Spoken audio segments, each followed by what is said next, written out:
Hello friends, இந்த video வந்து பார்த்திங்கன்னா புதன்கிழமை அன்னைக்கு எடுக்கிற வீடியோ. பையனுக்கு வந்து பார்த்திங்கன்னா நாளைக்கு பிறந்த நாள். அதுக்கு வந்து கிஃப்ட் பண்ணலான்னு சொல்லிட்டு வாட்ச் தான் ஆர்டர் போட்டிருந்தேன். கரெக்டாக வந்து நான் முன்னாடி நாளே டெலிவரி ஆகிற மாதிரி தான் வந்து செக் பண்ணி போட்டிருந்தேன். கரெக்டாக வந்து டெலிவரி ஆகிடுச்சு. அப்பா வந்து பார்த்திங்கன்னா பையனுக்கு ஒரு சாக்லேட் பாக்ஸ் வாங்கி கொடுத்து விட்ருந்தாரு.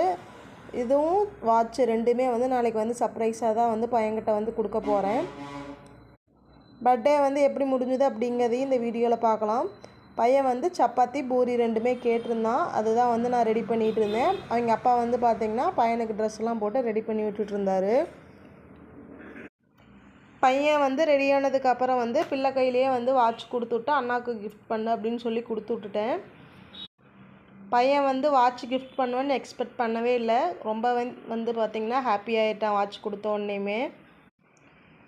எங்களுக்கெலாம் வந்து சாக்லேட் கொடுத்துட்டு அப்புறம் பக்கத்து வீட்டிலலாம் போய் வந்து சாக்லேட் கொடுத்துட்டு வந்திருந்தான். அந்த கேப்பில் வந்து பார்த்திங்கன்னா நான் வந்து குக்கிங் ஒர்க் எல்லாமே வந்து முடிச்சு வச்சிட்டேன்.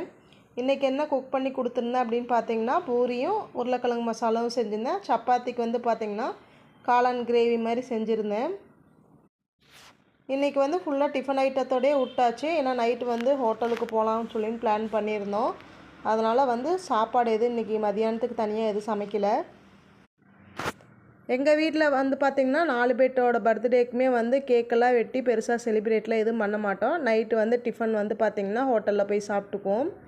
பிள்ளைங்களுக்கு பிடிச்சது எதுவோ அது ஆர்டர் பண்ணி கொடுத்துட்டு கொஞ்சம் நேரம் ஹோட்டலில் டைம் ஸ்பெண்ட் பண்ணி நல்லா சாப்பிட்டு வீட்டுக்கு வந்து கிளம்புறப்ப வந்து பார்த்திங்கன்னா ஒரு 9:45 10 மணி போலவே ஆகிடுந்துச்சு. ஃபைனலாக வந்து ஒரு ஐஸ்கிரீம் சாப்பிட்டு பர்த்டே வந்து ஃபினிஷ் பண்ணியாச்சு. இந்த வீடியோ எப்படி இருக்குது அப்படின்னு சொல்லிட்டு கமெண்ட் பண்ணுங்கள். நம்ம சேனலை நிறையா பேர் சப்ஸ்கிரைப் பண்ணாமல் பார்த்துட்ருக்குறீங்க. சப்ஸ்கிரைப் பண்ணலைன்னா சப்ஸ்கிரைப் பண்ணிக்கிங்க. நம்ம வீடியோவுக்கு வந்து சப்போர்ட் பண்ணுங்கள். இந்த வீடியோ உங்களுக்கு பிடிச்சிருந்துச்சி அப்படின்னா லைக் பண்ணுங்கள். தேங்க்யூ. அடுத்த வீடியோவில் பார்க்கலாம்.